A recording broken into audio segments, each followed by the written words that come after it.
Alors, salut à tous, j'espère que vous allez bien.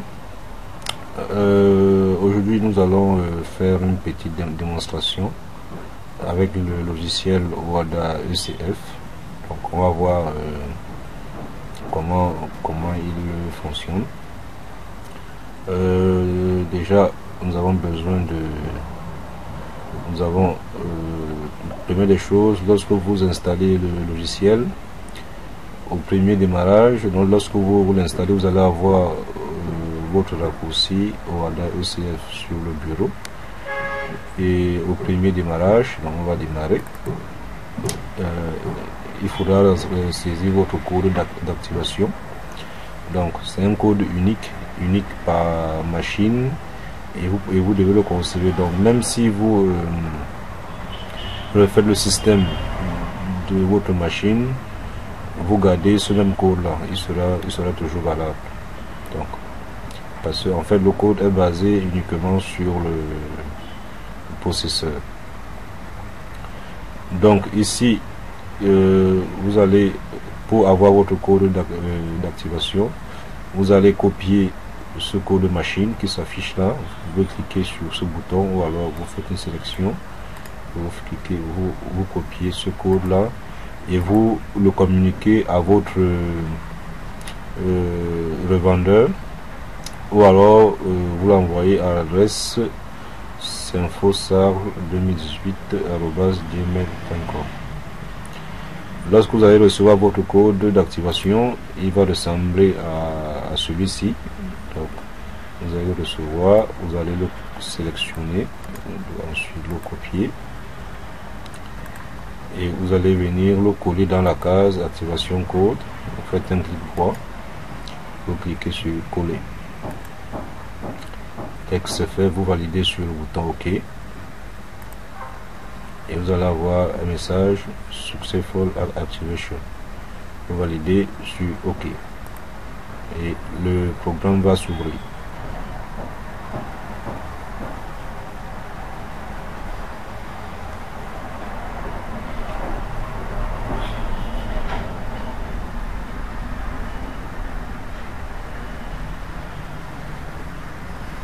Alors dès que le programme est ouvert, nous allons agrandir.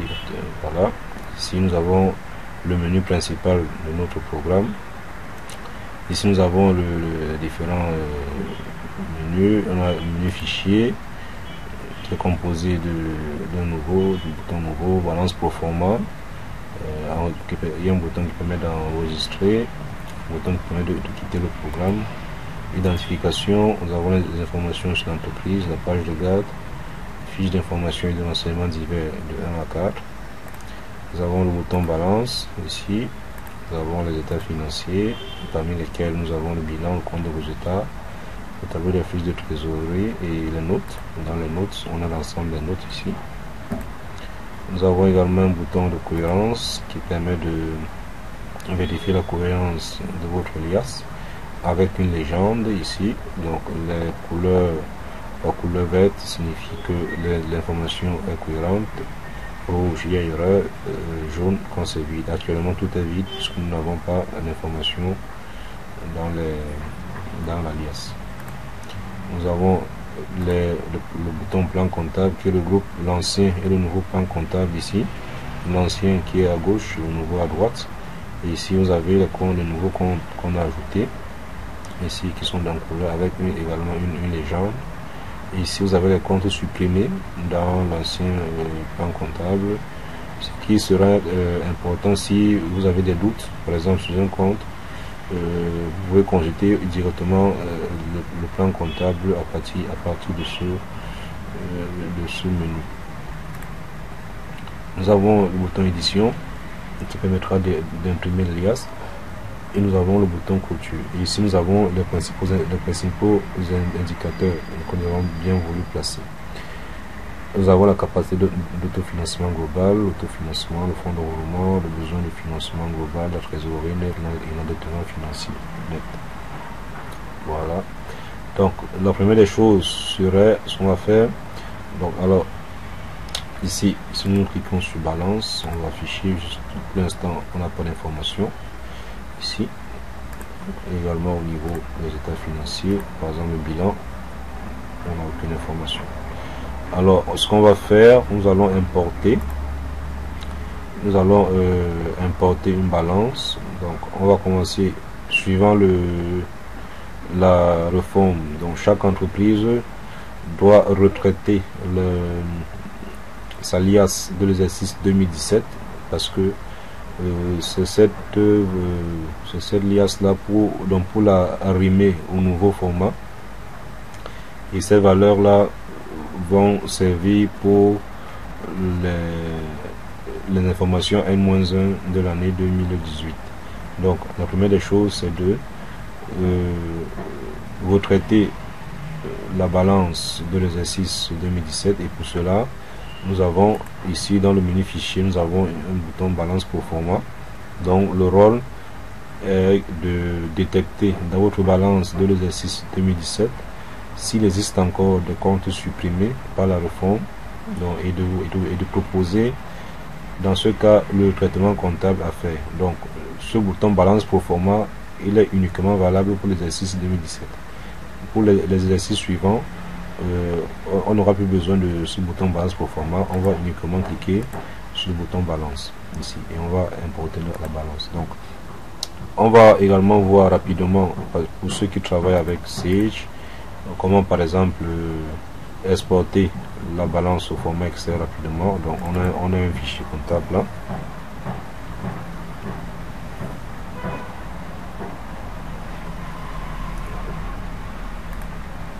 Donc ici par exemple on va demander de 2017, on va aller à état, balance des comptes, on va cliquer ici, on va prendre plus. Donc alors on va revenir parce qu'on n'a pas pris à 6 colonnes. Donc balance des comptes, vous assurez que type d'état, balance à 6 colonnes, ici plus. Donc ici vous allez arriver sur cette fenêtre, on va aller à fonction et on va dire format Excel, et on va choisir l'emplacement, on va dire balance 2017, on enregistre sur le bureau.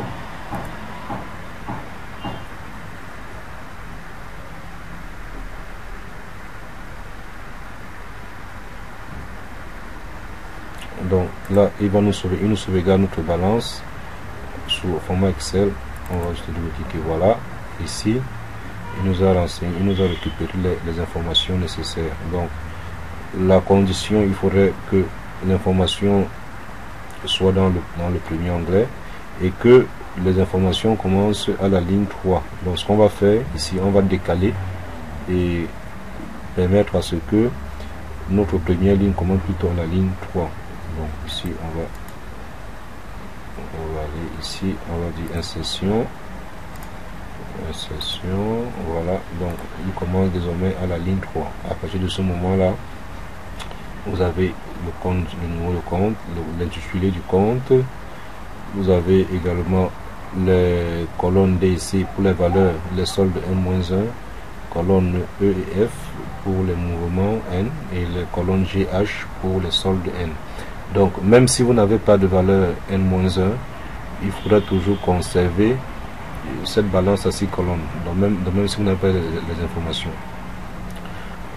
Voilà comment exporter facilement votre balance ici. Donc, on a fait rapidement.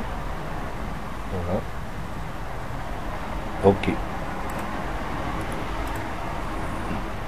Donc, on va refermer Sage. Alors,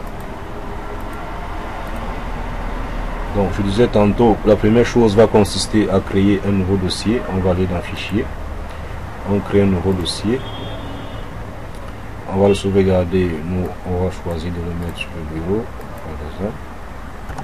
On va le nommer tout ça et on va sauvegarder.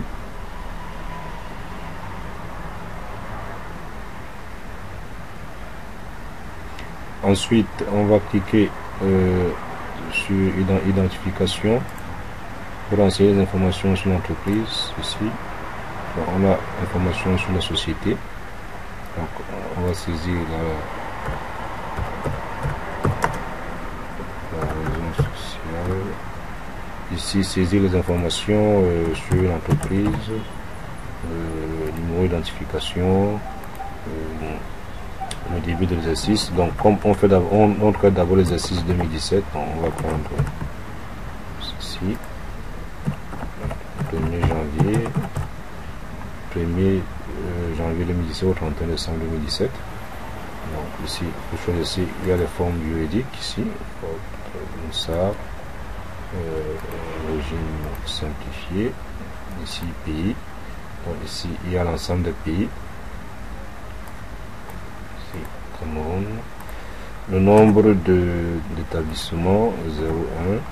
Donc c'est ici l'activité. Et bref, vous renseignez toutes les informations nécessaires à la société. Ensuite, on clique sur valider et on confirme la saisie. Votre saisie a bien été enregistrée. Voilà. Désormais, ici, vous avez OHADA ECF suivi du nom de la société, Synfosar, et de l'exercice. Donc, Synfosar-exercice 2017. Ok. Une fois que nous avons fait, vu que nous sommes en train de traiter l'exercice 2017, on va aller à fichier, on va cliquer sur balance pro forma, et dans balance pro forma, nous avons ce menu qui va s'ouvrir avec les boutons. On va cliquer sur parcourir, ce qui nous permettra de récupérer notre balance au format Excel. Donc, on a vu tout à l'heure quelles sont les principales conditions. C'est que les informations doivent commencer à la ligne 3. Donc si vous souhaitez, vous pouvez mettre des informations en en-tête à la ligne 1 et 2, mais les données proprement dites doivent commencer à la ligne 3.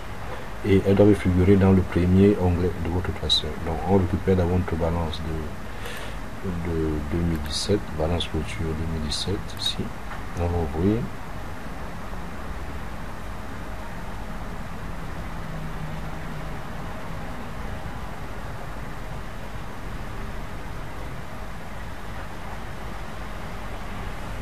Alors, donc, dès que nous avons ouvert ici, vous voyez automatiquement notre balance, elle est importée dans cette feuille automatiquement, donc avec toutes les informations ici.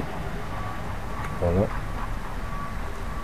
Donc, ici, on avait mis le total, donc on va profiter pour supprimer ce total. Voilà, facile, voilà. On laisse uniquement les valeurs.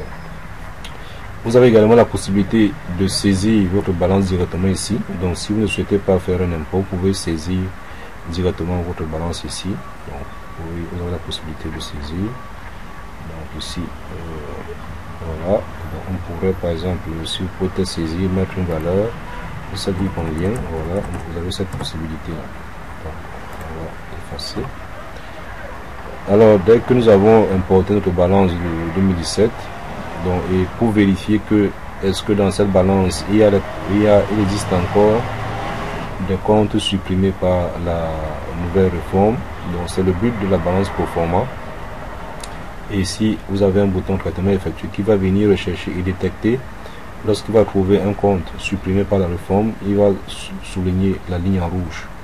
Déjà ici on détecte que nous avons le 2011 qui existe encore, pourtant ça a été supprimé. Alors vous pouvez vous aider. Donc on va aller à cliquer sur le tout. Vous pouvez vous aider évidemment du plan comptable ici.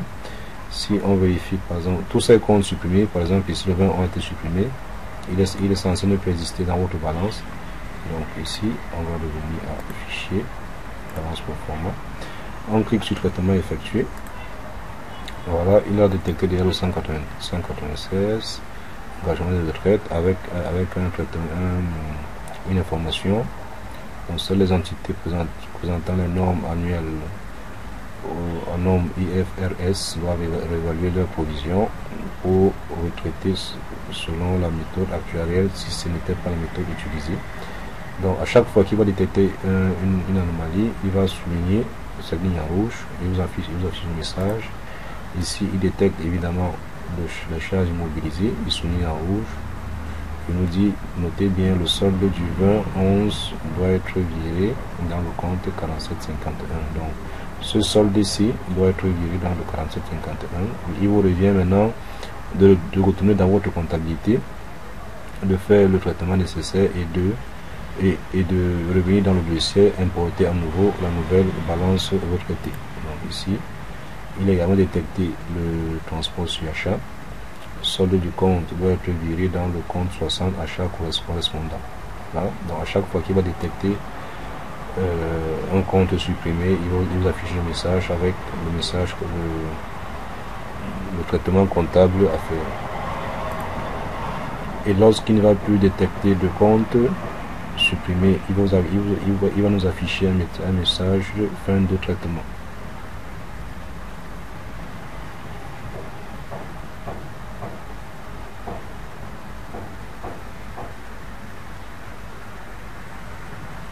Donc, si on a ce message, fin de traitement, on clique sur OK. Voilà, donc il vous revient maintenant de procéder au traitement dans votre fichier comptable et de venir à nouveau importer cette information. Donc ici, on va effacer, ici, on va supprimer. On va récupérer notre balance 2017 déjà retraitée, ici.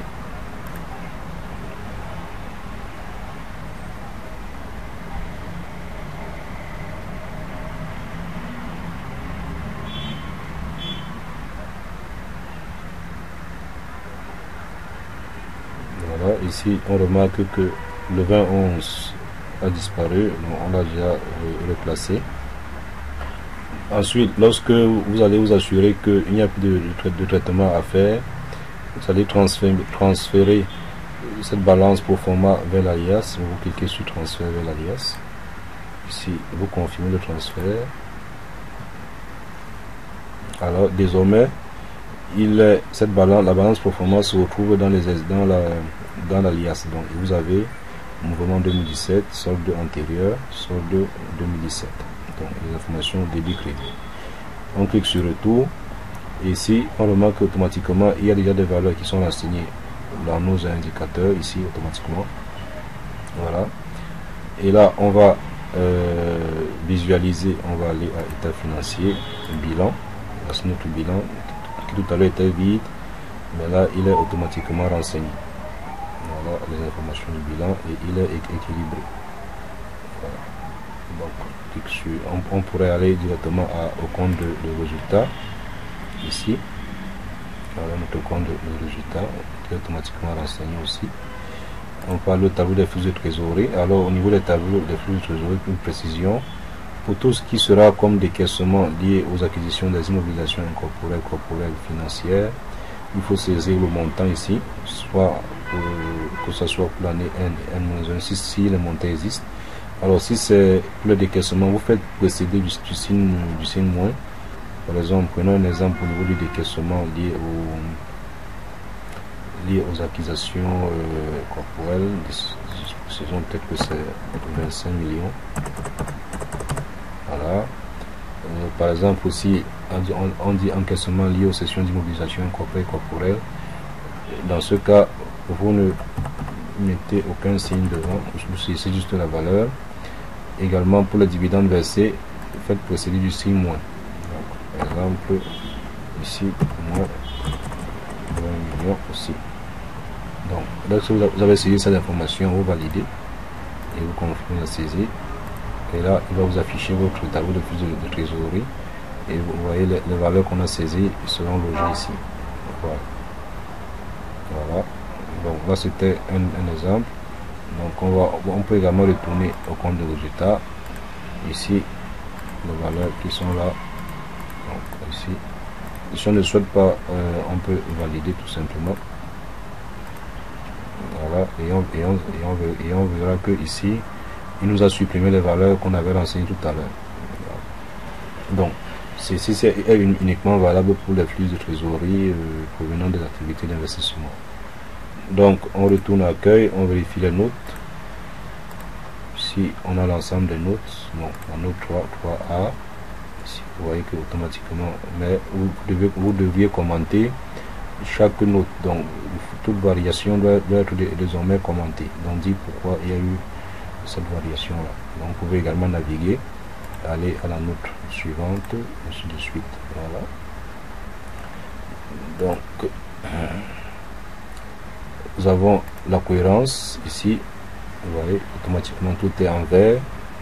La preuve que notre liasse est bien cohérente ici. Donc les cases en jaune sont évidemment celles qui n'ont pas de valeur.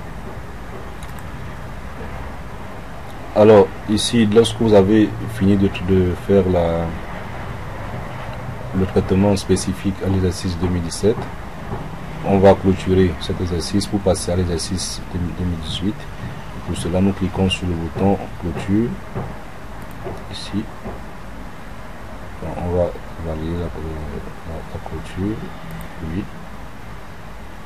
Voilà, il nous a vidé tous nos indicateurs et nous passons directement à l'exercice 2018.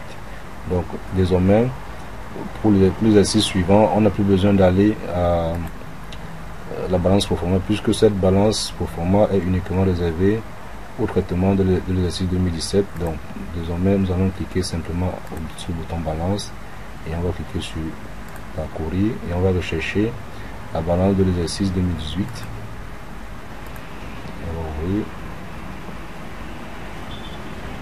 Voilà, et notre balance 2018 est là et nous avons bien mouvement 2018, solde 2017. Donc automatiquement il va vous faire cette mise à jour là. On clique sur le tour ici et là on remarque que nos indicateurs sont aussi renseignés ici. Nous avons l'état financier, nous avons notre bilan ici, voilà, qui est aussi renseigné. Et on va regarder le compte de résultat, il est renseigné et avec les valeurs N-1 aussi automatiquement. Il est renseigné là. Nous avons le tableau des flux de trésorerie, donc on va juste valider. Donc ici qui est automatiquement renseigné avec les valeurs N-1 aussi. Celle qu'on avait dans à l'exercice 2017. Voilà. Donc et là on a notre cohérence ici, notre IAS est toujours cohérente. Alors le but du logiciel c'est de renseigner les états financiers. Donc je vais vous demander, il faut néanmoins vous assurer que la balance que vous allez importer a été bien traité et que les soldes sont bons, parce que si les soldes ne sont pas bons, le rôle du logiciel n'est pas de refaire votre comptabilité, mais c'est de monter l'alias. Donc si votre balance comptable n'a pas été bien saisie, vous aurez certainement des erreurs de cohérence. Il faut d'abord vous assurer que chaque ligne à balance est correcte. À ce moment, le logiciel il va vous enseigner automatiquement votre IAS. Alors maintenant nous allons voir là nous avons l'exercice 2018, nous allons voir maintenant les éditions. On va éditer, on va venir ici nous avons identification, on a oublié, on a la page de garde. Vous voyez automatiquement il nous renseigne ici. Donc vous allez compléter les informations qui ne sont pas renseignées ici, donc et cocher les fiches déposées ici, fiche d'information de renseignement divers si ça a été déposé, et ça le nombre d'exemplaires. Voilà, vous pouvez aller fiche d'information 1, vous voyez automatiquement il met l'exercice en cours et il met l'exercice clos précédent, donc soit 2017. Donc vous complétez les autres informations, notamment au niveau du signataire des états financiers, la date de signature et la signature. Donc fiche 2, si vous complétez ici, il a déjà renseigné les informations sur la forme juridique automatiquement là. Voilà. Et ici vous allez préciser le nom des dirigeants, le nom, prénom, ainsi de suite. Donc là. Et la note, la fiche 4 ici, vous voyez que les cas sont automatiquement cochés, parce que en bas on dit les notes non documentées ne doivent pas être jointes aux états financiers. Ici avec comme pour les gens A, pour la colonne A applicable, N A non applicable. Donc ici, ces cases seront automatiquement cochées suivant que la note a été renseignée ou pas. Donc à partir de la note 1, ici, toutes celles qui sont cochées ne sont pas renseignées. Donc, on va vérifier par exemple la première case, la première note non renseignée, c'est la note 3B, ici qui est cochée. On va vérifier l'information, accueil, on va état financier, note 3B. Effectivement, on remarque que la note 3B n'est pas renseignée. Donc on va fiche 4 ici. Voilà, donc toutes ces informations ne sont pas renseignées. Voilà, notamment la note 8A, le tableau d'étalement des charges mobilisées n'est pas renseigné. Voilà. Donc automatiquement, les cases seront cochées suivant que la note a été renseignée ou pas. On va boucler avec l'édition. Cliquez sur le bouton édition. On peut éditer les états antérieurs ou alors donc on peut dans les états antérieurs, on va choisir l'état par exemple 2017, 2018 suivant que la date qu'on souhaite avoir.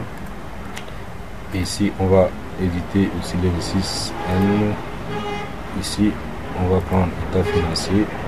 Dans la liste déroulante, on peut choisir un état individuellement ou alors décider d'imprimer tous les états. Donc décider de prendre tous les états. Ici on va valider sur OK.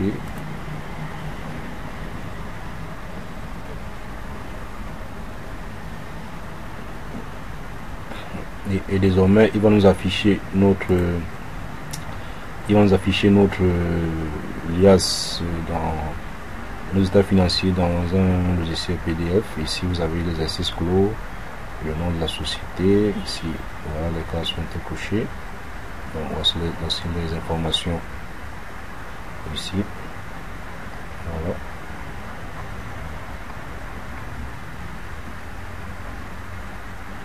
Et voici notre bilan.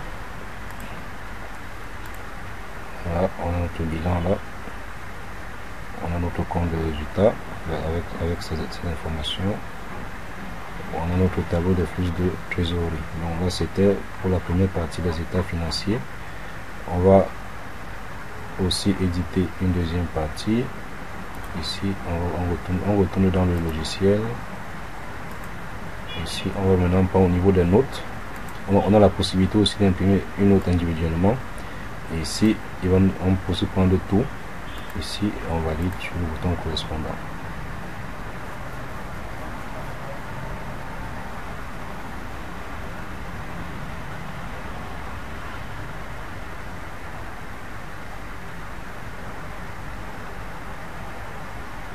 Voilà, ici on remarque qu'il nous imprime les notes et il est numérote. Donc ici les états financiers finissaient à la page 8, je crois que c'est ça, oui. Bon, 8, tableau de flux de trésorerie. Et la note, il va commencer le numéro suivant 9 et il ne va imprimer que les notes qui sont renseignées. Donc celles qui ne seront pas renseignées ne seront pas imprimées. Et ne seront pas jointes aux états. Donc celle-ci, la note 1 est renseignée. On entend. Ici, les notes 2, évidemment aussi. La note 3A est renseignée, numéro 11. Et après la note 3A, on tombe directement à la note 3C. On était censé avoir la note 3B, mais comme la note 3B n'est pas renseignée, il ne sélectionne que la note 3C et il affecte un numéro d'ordre suivant. Donc les numéros sont automatiquement attribués. Après le 11, il passe directement à la 3C, il affecte le 12. Voilà. Donc ici le 13, il affecte un numéro automatiquement. Le 13 qui est la note 3D. Donc ici, on devait aussi avoir la note 3E, mais comme celle n'a pas été renseignée, il est passé directement à la note 4 et il affecte le numéro 14 après le 13. Voilà, donc uniquement les notes qui seront renseignées seront imprimées et avec des numéros d'ordre. Voilà. Donc, et on peut également revenir ici, on va le fermer. Ici encore clôturer l'exercice. Ici on dit clôturer l'exercice 2018 et passer évidemment à l'exercice suivant. Voilà. Et lorsque cela sera donc fait, vous voyez désormais nous sommes à l'exercice 2019 ici. Donc lorsque vous allez finir, vous avez également la possibilité de sauvegarder votre travail. Ou alors si vous ne voulez pas sauvegarder, vous cliquez sur et vous allez quitter le logiciel. Vous avez un message qui vous demande si vous voulez confirmer la sortie du programme, si vous validez non, ou alors oui selon le cas. Donc voilà, c'était la présentation du logiciel OHADA ECF et son fonctionnement.